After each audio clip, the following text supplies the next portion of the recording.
एक विकसित तेलंगाना के निर्माण में अपनी भूमिका निभाना चाहते हैं, क्योंकि तेलंगाना विकसित होगा तो भारत विकसित होगा।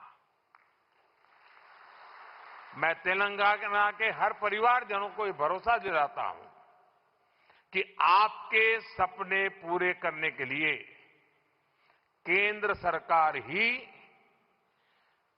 इससे भी और तेज गति से काम करती ही रहेगी। अब हमारे रेवंता जी ने कहा था कि हां, हम पॉलिटिकल बात नहीं करेंगे, तो मैं भी नहीं करूंगा।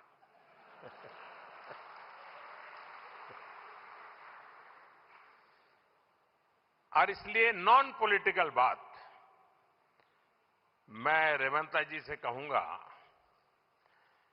कि 10 साल के शासन में भारत सरकार ने जितना गुजरात को दिया वो मैं आपको देने को तैयार हूं।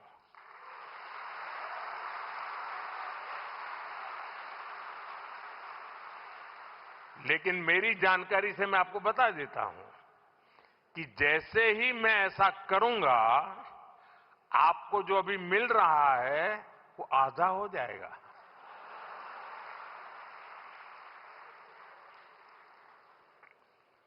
आप जहां पहुंचना चाहते हैं नहीं पहुंच पाएंगे, और इसलिए अच्छा है कि मेरे से ही जोड़ो।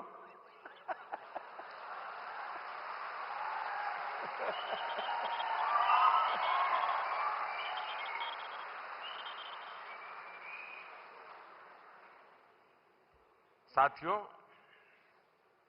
हमारा एक पक्का विश्वास है कि डेमोक्रेसी में राज्यों में अलग अलग प्रकार की सरकारें होना कोई बुरी चीज नहीं है, लेकिन देश के विकास के लिए राज्यों का विकास भी उतना ही महत्वपूर्ण है।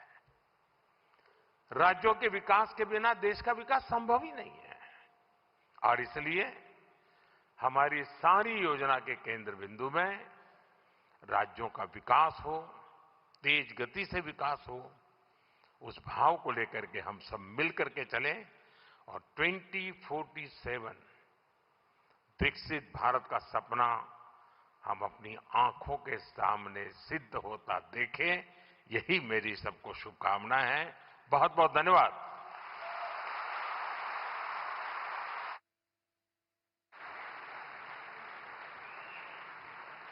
Thank you. Thank you very much, Honorable Prime Minister. Ladies and gentlemen, on that note, we thank our Honorable Prime Minister for his inspiring address and for gracing Hyderabad.